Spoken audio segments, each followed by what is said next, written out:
नमस्कार। आज हम लोग नया टॉपिक मुद्रा ले रहे हैं और मुद्रा के बारे में चर्चा करते हैं। मुद्रा यानी मनी, और इसे करेंसी भी बोलते हैं, करेंसी। ठीक है। अब मुद्रा जो है वो अर्थव्यवस्था का, किसी भी देश की अर्थव्यवस्था का सेंटर या आधार होता है ये। ठीक है। और इसके जरिए जो है, मुद्रा के जरिए वस्तुओं एवं सेवाएं खरीदी एवं बेची जाती है। मुद्रा को उस वस्तु के रूप में भी परिभाषित किया जाता है जिसे विनिमय के माध्यम के रूप में समाज द्वारा समान रूप से स्वीकार किया जाता है, और जिसे अकाउंट की यूनिट इकाई के रूप में भी कार्य कर सकती है, क्रय शक्ति का संचय कर सकती है, और जिसे ऋण चुकाने के लिए प्रयोग किया जाता है या जा सकता है।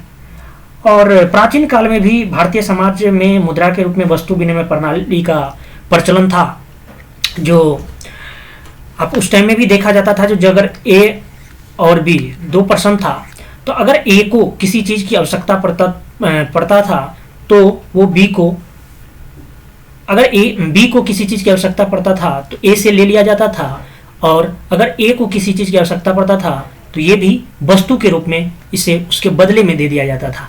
यानी दोनों को आवश्यकता पड़ता था तो एक दूसरे से वस्तु में मतलब अदला बदली करते थे। तो आवश्यकता का दोहरा संयोग जो है ये विनिमय का माध्यम बना, जिसे कि बार्टर सिस्टम भी बोलते हैं।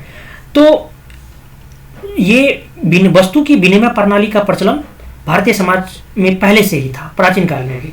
और उसके बाद धीरे धीरे सोना, चांदी, तांबे जैसी धातुओं के सिक्कों का चलन हुआ, और फिर औद्योगिकरण और नगरीकरण के विकास ने मुद्रा के आधुनिक रूपों में करेंसी यानी कागजी नोट, करेंसी अर्थात कागज के नोटों को मुद्रा विनिमय का माध्यम बनाया गया।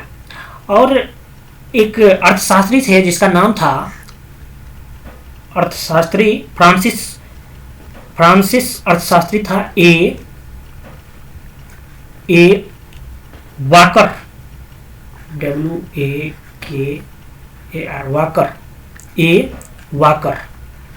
वाकर।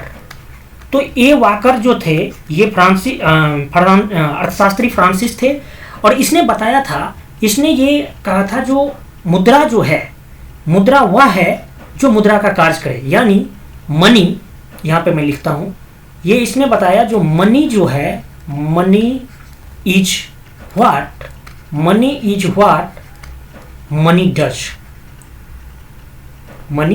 डज। यानी मुद्रा वह है जो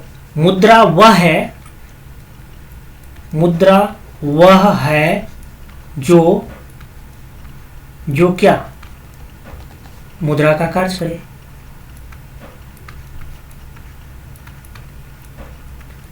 अब आप इन चीजों से देख सकते हैं, जो सीधा आपको क्रक्स में यही समझना है, जो मुद्रा जो है वो विनिमय का माध्यम है। मुद्रा विनिमय का माध्यम है। अब हम लोग मुद्रा के कार्य के बारे में जानते हैं। फंक्शन ऑफ मनी या function of currency. Function of money. Writing पे ध्यान नहीं दीजिएगा, आप मेरी बातों को सुनिएगा। तो मुद्रा के कार्य जो हैं, ये मुख्य कार्य जो है मुद्रा के, वे विनिमय का माध्यम है। उसके बाद किसी भी वस्तु के मूल्य को मुद्रा के रूप में मापा जाता है। तीसरा, स्थगित भुगतानों की माप होता है, यानी स्थगित भुगतान। चौथा, मूल्य हस्तांतरण का साधन भी बनता है, यानी धन हस्तांतरण। इसके अन्य भी हैं, जैसे मूल्य का संचय, साख का आधार, विनिमय का माध्यम, मूल्य का मापक,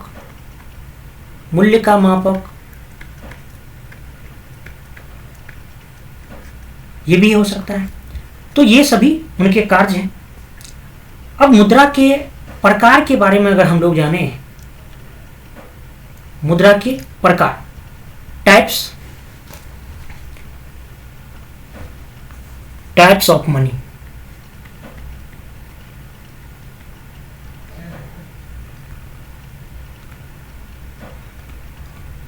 टाइप्स ऑफ मनी। तो टाइप्स ऑफ मनी में हम पहली जो देखते हैं, पहला वो दुर्लभ मुद्रा या हार्ड करेंसी के बारे में। तो दुर्लभ मुद्रा या हार्ड करेंसी विश्व बाजार में, जिस देश की मुद्रा की आपूर्ति विश्व बाजार में या अंतर्राष्ट्रीय बाजार में जिस मुद्रा की आपूर्ति जो है वो कम हो और मांग अधिक हो, यानी अंतर्राष्ट्रीय बाजार में मांग अधिक और पूर्ति कम हो, वह मुद्रा जो आसानी से अन्य मुद्रा में परिवर्तित हो और विश्व के सभी देशों में उस मुद्रा पर विश्वास हो। और जैसे एग्जाम्पल में, उदाहरण के तौर पे डॉलर, पाउंड, येन। दूसरा टाइप है सुलभ मुद्रा। इसके विपरीत, यानी हार्ड करेंसी के जस्ट विपरीत है।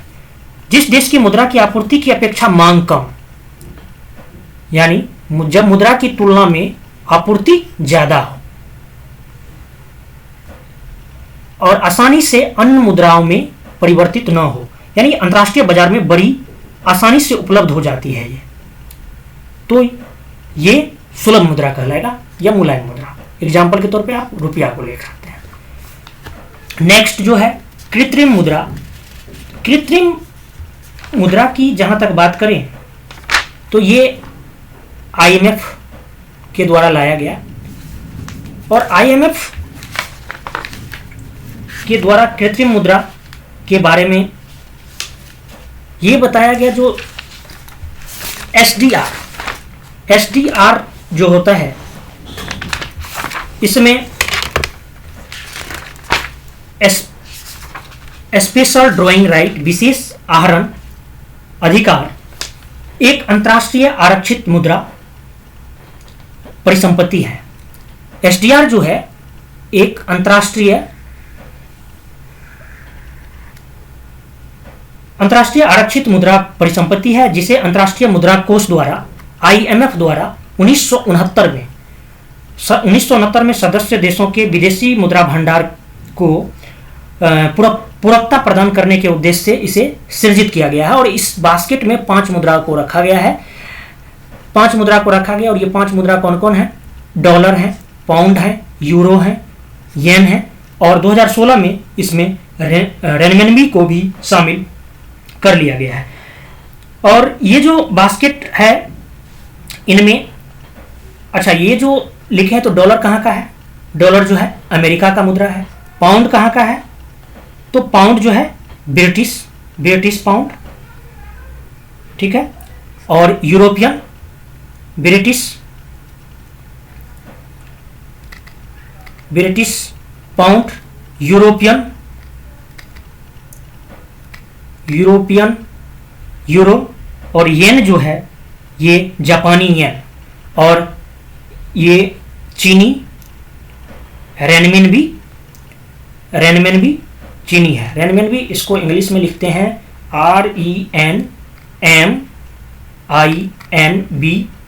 RENMINBI, रेनमिनबी, ठीक है। 2016 में इसे भी शामिल कर लिया गया। तो ये जो है कृत्रिम मुद्रा है और इसे कृत्रिम मुद्रा को ही पेपर गोल्ड मुद्रा भी कहते हैं।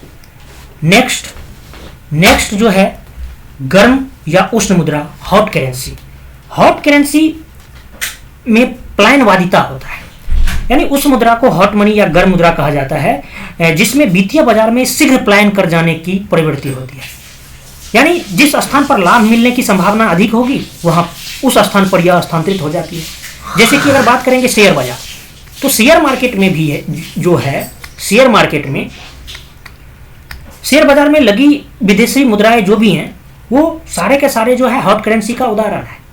गर्म मुद्रा के अंतर्गत निवेशक अल्पकालीन लाभ को ध्यान में रखते हुए वित्तीय परिसंपत्तियों एवं प्रतिभूतियों में निवेश करते हैं। तो ये होगी गर्म मुद्रा की बात। अब नेक्स्ट जो है वो है ब्लैक मनी।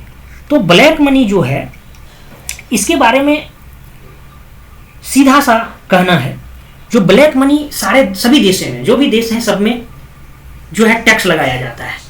तो उस देश के कानून के अनुसार जिस मुद्रा पर कर न लगाया गया हो या कर न चुकाया गया हो वह ब्लैक मनी कहलाएगा। इसको ध्यान में रखिए।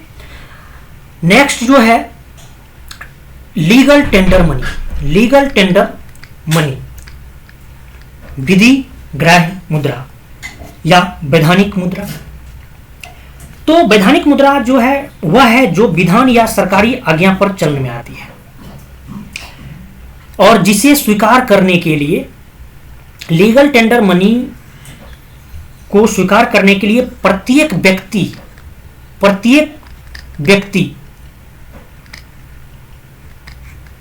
व्यक्ति या ऋणदाता बाध्य होता है। इसको लेने से इनकार करने पर सरकार द्वारा दंड दिया जाता है और सरकार एवं केंद्रीय बैंक जैसे अपने यहाँ आरबीआई है द्वारा जारी किए गए सभी नोट प्लस करेंसी, ये टोटल का टोटल जो भी है ये लीगल टेंडर मनी है, क्योंकि इन्हें भुगतान में स्वीकार करने की कानूनी बाध्यता होती है और वर्तमान में लगभग सभी देशों की मुद्रा जो है वो वैधानिक मुद्रा ही होती है। क्लियर ये बात? अच्छा, इसमें लीगल टेंडर मनी में जो है इसे दो भागों में बांटा गया है। दो भागों में जो इस तरह से बांटा गया है, सीमित देयता और असीमित देयता। तो ये सीमित देयता और असीमित देयता का जो कंसेप्ट है, इसमें जो मेन पॉइंट जो देखा जाता है वो ये देखा जाता है, जो मतलब सरकार जो है अगर किसी चीज पे लिमिट कर देता है, यानी उसका सीमा लगा देता है। सीमा ये लगा देता है जो जैसे कि एक 50 पैसा का और 1 रुपया का जो है के सिक्के जो है वो समस्त करेंसी नोट असीमित विधि इसमें आ जाता है, असीमित देयता वाले, यानी limited legal tender money. Limited legal tender money की अगर जहां तक बात करेंगे तो ये उस मुद्रा को कहते हैं जिसे विभिन्न प्रकार के भुगतानों को निपटाने के लिए एक निश्चित सीमा तक ही स्वीकार किया जाता है और यदि इस सीमा के बाद ऋणदाता ऐसी मुद्रा को लेने से अस्वीकार कर दे तो उसे ऐसी मुद्रा को स्वीकार करने के लिए बाध्य हम नहीं कर सकते हैं। अब मान लो कोई आया और 1 लाख रुपया देना है, वो टोटल का टोटल सिक्का लेके आ गया तो इसे वो मना कर सकता है। ठीक है। अब ये होता है असीमित देयता वाले। तो असीमित देयता वाले जो होते हैं अनलिमिटेड लीगल टेंडर मनी। इसमें जो बात किया जाता है जिसे विभिन्न प्रकार के भुगतानों जिसमें किसी भी सीमा तक ऋणों का भुगतान किया जा सकता है। यदि कोई इसे स्वीकार करने से इनकार करता है तो उसे कानूनी रूप से दंड दिया जा सकता है। लेकिन भारत में जो है 50 पैसे, इसको ध्यान रखिएगा, भारत में जो है 50 पैसे तथा 1 रुपये, 50 पैसे तथा 1 रुपये के सिक्के और समस्त जितना भी करेंसी नोट है plus currency note plus note currency note, इसका जो है अनलिमिटेड लीगल टेंडर मनी है। ये असीमित दे सकते हैं आप। ठीक है। और मना भी नहीं किया जा सकता है। अब दूसरा बात, एक चीज और समझने वाला है, जो इसमें 1000 रुपया और न्यूनतम ये जो निश्चित सीमा जो तय की गई है, कोई व्यक्ति किसी भी प्रकार के भुगतान के रूप में 1000 रुपये से अधिक मूल्य के सिक्के लेने से इनकार कर सकता है। ये चीज ध्यान रखिएगा। और एक चीज और अपने यहाँ बात है, जो 1 रुपये न्यूनतम जो है मिनिमम, अब पहले 50 पैसा था तो इसीलिए मिनिमम 1 रुपया और मैक्सिमम जो है वो मैक्सिमम 1000 रुपये, मैक्सिमम 1000 रुपये निश्चित सीमा, यानी सिक्कों की स्थिति में इसकी निश्चित सीमा तय की गई है, जो कि न्यूनतम है 1 रुपया और मैक्सिमम जो है 1000 रुपया तक का सिक्का लिया जा सकता है। तो ये जो हो गई आपकी बात लीगल टेंडर मनी की बात। अब हम लोग करते हैं बात, हाँ एक चीज और ध्यान देना है, एक चीज ध्यान ये देना है, जो ये जो कहा जाता है ना साख पत्र। तो साख पत्र जो है, साख पत्र जो कि साख पत्र, ये जो है ध्यान रखिएगा, ये लीगल टेंडर मनी नहीं है। ठीक है, अब हम लोग बात करते हैं क्रेडिट मनी का। तो क्रेडिट मनी जो है, क्रेडिट मनी को हम ऐसे समझते हैं जैसे तीन आदमी हैं, ए बी और सी। बी को पैसे की जरूरत पड़ गया, तो बी ने क्या किया, ए से 100 रुपया उधार ले लिया, और इसके बदले में बी ने जो है लिख के दे दिया, जो मैं 5 तारीख को या 4 तारीख को 100 रुपया ए को लौटाऊंगा। ये लिख करके एक पेपर पे दे दिया, ठप्पा उपा मार दिया। तो इस जो पेपर को ही हम क्या बोलते हैं, bill of exchange, bill of exchange. ठीक है, अब ये इसे दे दिया। अब क्या हुआ, जो ए को जरूरत पड़ गया पैसा का, तो ए को पैसा का जरूरत पड़ गया, तो इसने क्या किया, बी से मांगा। बी बोला नहीं है मेरे पास अभी, तो ए ने क्या किया, जो सी को यही बिल ऑफ एक्सचेंज थमा दिया, यानी दे दिया, और इसके बदले में उससे क्या कर लिया, 100 रुपया ले लिया। यानी ये भी एक क्या, बार्टर सिस्टम का प्रयोग यहां भी हो रहा है। तो इसे भी मुद्रा बोलेंगे, और मुद्रा में किस टाइप का, क्रेडिट मनी, साख मुद्रा। क्लियर ये बात। चलिए नेक्स्ट बात करते हैं प्लास्टिक मुद्रा का। प्लास्टिक मुद्रा जो है, प्लास्टिक मुद्रा डेबिट, इसमें आता है डेबिट कार्ड, क्रेडिट कार्ड। तो डेबिट कार्ड और क्रेडिट कार्ड की जहां तक बात करें, तो अब विभिन्न बैंकों, वित्तीय संस्थाओं तथा अन्य कंपनियों द्वारा जारी किए गए डेबिट कार्ड और क्रेडिट कार्ड प्लास्टिक मनी कहे जाते हैं। और डेबिट कार्ड के द्वारा बैंक खाते में जितनी राशि जमा हो उतने तक ही खरीदारी या निकासी की जाती है, जबकि क्रेडिट कार्ड से बैंक खाते में धनराशि न होने पर भी कुछ निकासी, यानी उनके क्रेडिट के अनुसार निकासी या खरीदारी की जा सकती है। ये तो हो गई इसकी बात। अच्छा, दूसरा बात ये भी समझने की बात है, जो यहां पे मैंने पीओएस का जिक्र किया, तो पीओएस भी जो आता है ना, प्लास्टिक मुद्रा में ही आता है। पीओएस मशीन आप देखे होंगे, पॉइंट ऑफ सेल बोलते हैं इसको। तो इसके मदद से ऑनलाइन खरीदारी, पीओएस मशीन द्वारा दुकानों, होटल, रेस्टोरेंट में बिल का भुगतान, पैसों का लेन देन, अनेकों कार्य बिना नकदी, बिना कैश के कर सकते हैं। तो लेकिन पीओएस का कॉन्सेप्ट में एक चीज प्रॉब्लम आया था। प्रॉब्लम ये आया, जो यहाँ पे जो है पीओएस पे शुल्क लगाता था। शुल्क कौन लगाता था, तो शुल्क जो है आरबीआई लगाया। आरबीआई शुल्क ये लगाया, जो आरबीआई शुल्क लगा दिया किस पे,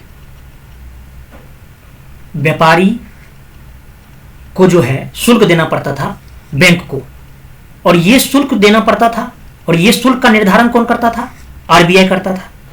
तो ये शुल्क जो देना पड़ता था बार बार, तो इसको लेकर के जो है, हालांकि इस पे आरबीआई ने संशोधन भी किया और कम किया, इसको लेकर के व्यापारी ने जो है इस पे साथ नहीं दिया, और साथ नहीं दिया जिसके कारण ये ज्यादा सक्सेसफुल नहीं रहा, और एमडीआर के तौर पे, यानी मर्चेंट डिस्काउंट रेट बोलते थे इसको, ये जो शुल्क लिया जाता था।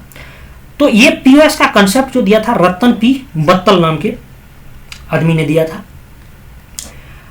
अब अगर हम बात करें तो नेक्स्ट आभासी मुद्रा, वर्चुअल करेंसी की, और थोड़ा क्योंकि आजकल चर्चा में बना रहता है ये, तो वर्चुअल करेंसी की जहां तक बात करें तो इसमें खास करके जो देखा गया है, डिजिटल करेंसी और क्रिप्टो करेंसी। तो सबसे पहले हम दो वर्ड को समझेंगे, डाटा माइनिंग और ब्लॉकचेन टेक्नोलॉजी को। डाटा माइनिंग जो है मेनली एक प्रक्रिया है जिसमें कि एक बड़ी मात्रा की डाटा को एनालाइज किया जाता है, जिससे कि कुछ पैटर्न को ढूंढा जा सके और कुछ उपयोगी जानकारी मिल सके, और इन्हें ये जो जानकारी मिलेगा इन्हें टाइपिकली परफॉर्म किया जाता है डाटाबेस में, जो कि डाटा को स्टोर करता है एक सैचुरेटेड फॉर्मेट में। ये होगी बात डाटा माइनिंग का। और ये जो ब्लॉकचेन टेक्नोलॉजी जो है, ये ब्लॉकचेन टेक्नोलॉजी पर जो भी ट्रांजैक्शन होता है वो चेन में जुड़े हुए कंप्यूटर पर दिखाई देता है। इसका मतलब है कि ब्लॉकचेन में कहीं भी कोई ट्रांजैक्शन होता है तो उसका रिकॉर्ड पूरे नेटवर्क पर दर्ज हो जाएगा, और इसलिए इसे जो है DLT डिस्ट्रीब्यूटेड लेजर टेक्नोलॉजी भी कहा जाता है। तो इनके मदद से, इन सब के मदद से जो है एक डिजिटल करेंसी तैयार किया गया। किसके द्वारा? सतोशी नाकोमाटो। इसका नाम कहीं कहीं पे सातोशी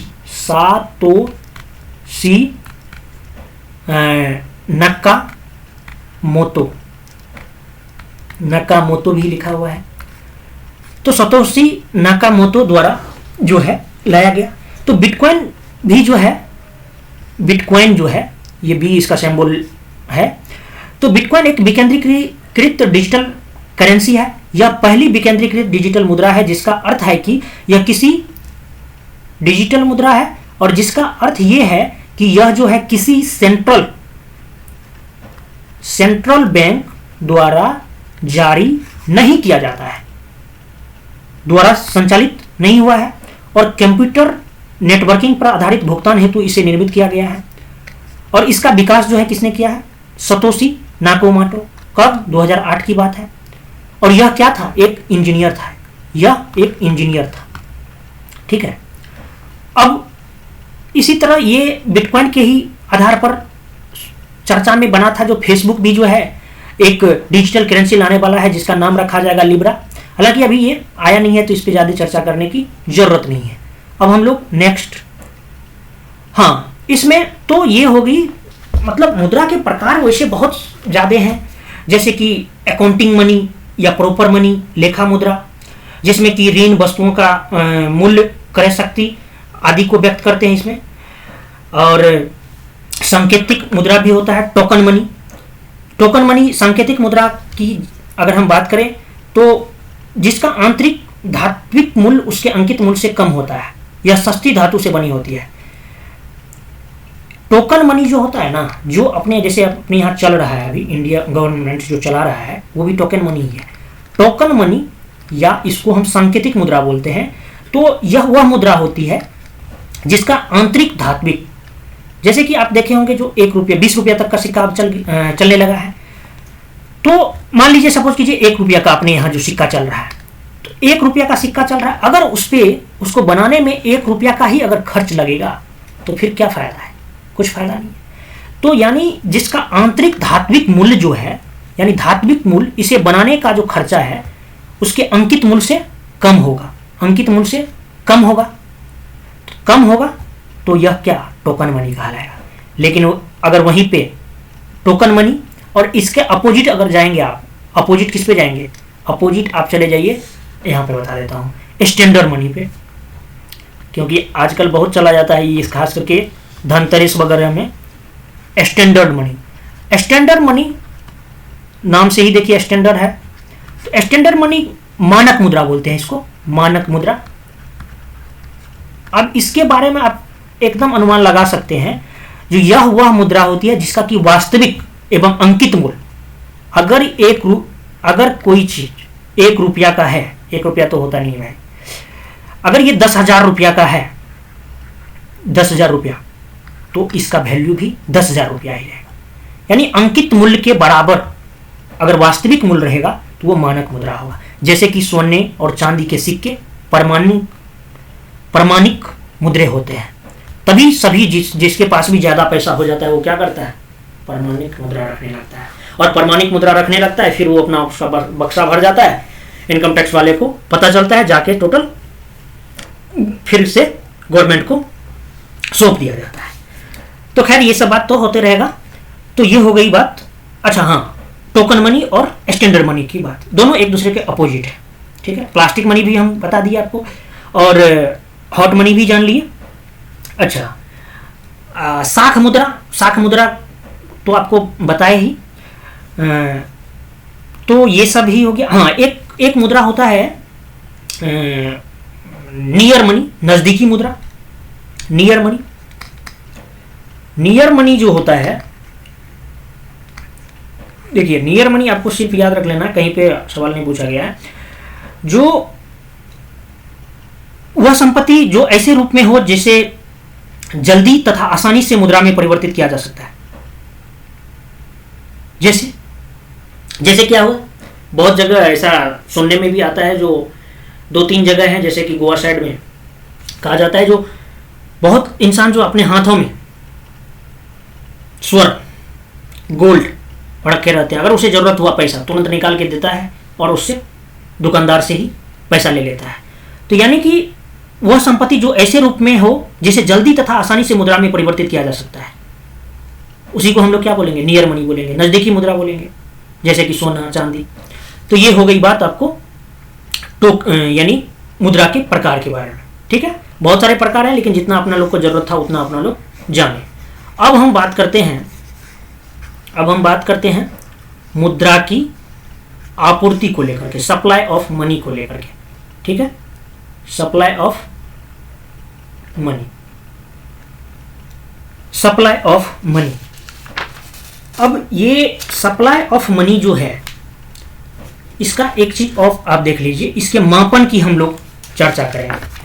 इसका मापन जो है कैसे किया जाता है, और वो भी इंडिया के पर्पस से। मुद्रा की आपूर्ति को हम ऐसे लिख सकते हैं, राइटिंग पे थोड़ा ध्यान दीजिएगा, बोलने पे, मेजरमेंट ऑफ मनी,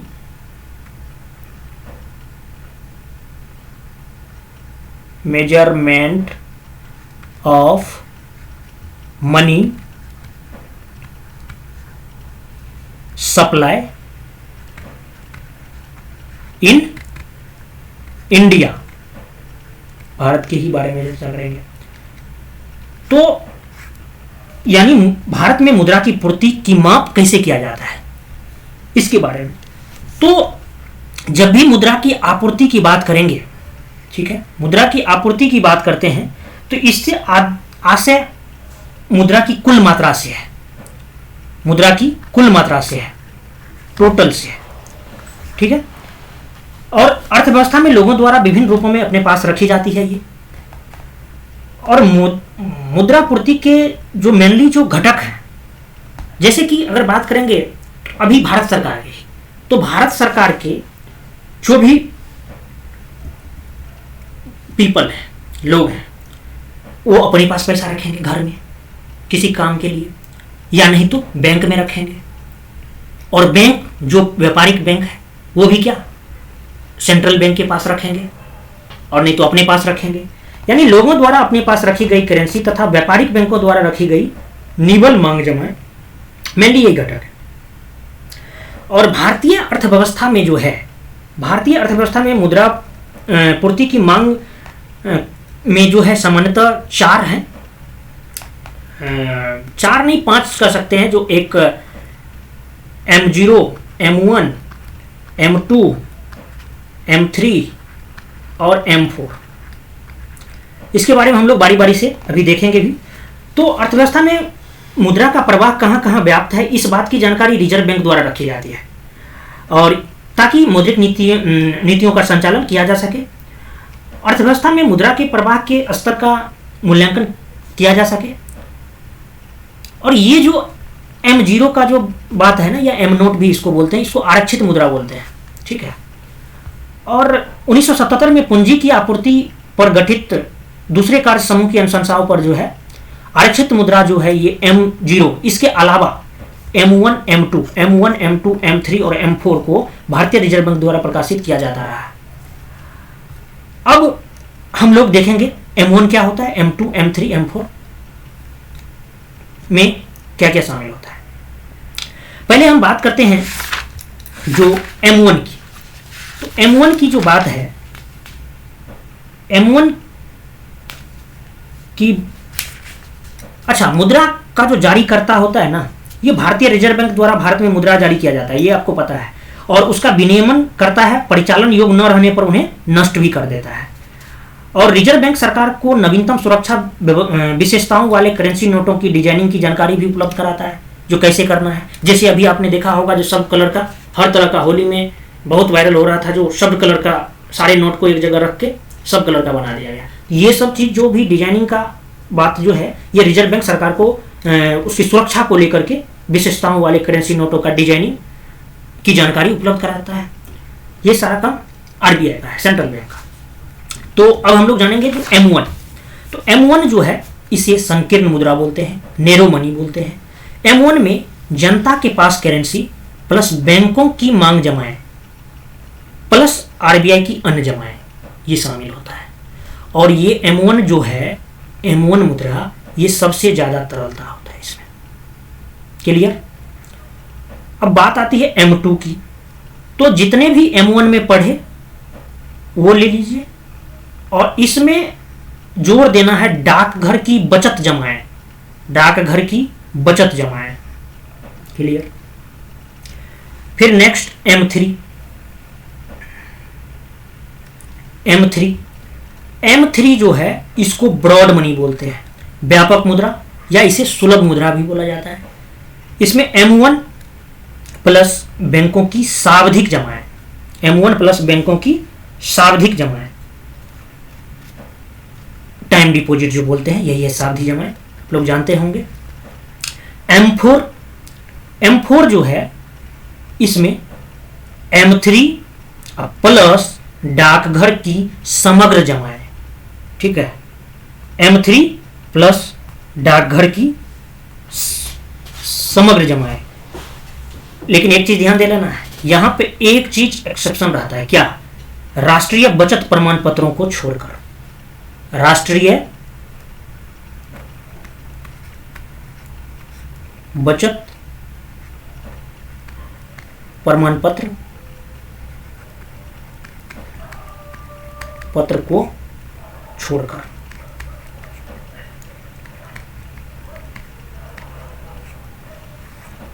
ठीक है, तो ये हो गई आपकी मुद्रा के मौद्रिक एवं चलन विधि अवयवों की माप और मुद्रा की पूर्ति की माप के बारे में हम लोग थोड़ा थोड़ा जाने, जैसा जितना कि मुझे एग्जाम में जरूरत था। अच्छा हाँ, अब तरलता के क्रम में अगर मुझे दर्शाने बोलेगा M1, M2 और M3, M4 को, तो सबसे ज्यादा तरल M1, उसके बाद M2, उसके बाद M3 और उसके बाद M4। अब बात आती है मेन मुद्रा जो है किसका, M नोट का या M0। M नोट रिजर्व मुद्रा होता है या आरक्षित मुद्रा, इसका उच्च मुद्रा शक्ति, और ये आरबीआई किसके पास रिजर्व रहता है? आरबीआई के पास, सेंट्रल बैंक के पास। इसमें क्या क्या शामिल होता है? जनता के पास करेंसी प्लस बैंकों की आरबीआई में जमाएं और प्लस बैंक आरबीआई की अन्य जमाएं, जो भी है उनका 200 करोड़ के जो भी रखा जाता है, वो हम लोग आरबीआई को पढ़ेंगे तो सारा चीज पता चल जाएगा आपको। तो ये हो गई बात आपको मेजरमेंट ऑफ मनी सप्लाई के बारे में। तो इस क्लास में इतना ही, तब तक के लिए धन्यवाद।